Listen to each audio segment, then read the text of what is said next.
சும்மா ஒரு 10, 15 வருஷமாவே இந்த காய் கண்ணிலே பட மாட்டேங்குதுல்ல. இந்த விளாம்பழம் இன்னைக்கு கிடைச்சதுங்க.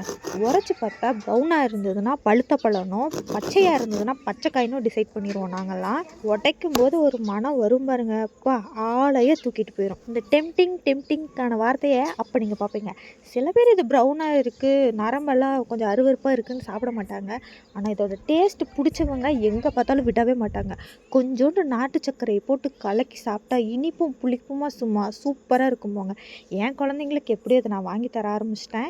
பாப்பாவுக்கு கொஞ்சமா நாட்டு சர்க்கரை போட்டு குடுத்தா, இவ ஐஸ்கிரீம்னு நெனச்சு சாப்பிட ஆரம்பிச்சுட்டா. குழந்தைங்களுக்கு குடுக்கும்போது இதில குட்டி குட்டியா விதைகள் இருக்கும். அத பார்த்து குடுங்க.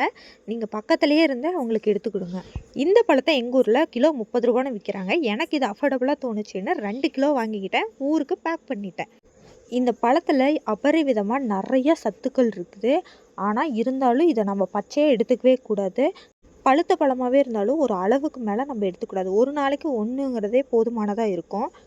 ஆரஞ்சு, ஆப்பிள், திராட்சை, வாழைப்பழம் இந்த 3 தவிர நம்ம குழந்தைங்களுக்கு இப்ப நம்ம எதையுமே அதிகமா குடுக்கறதில்ல.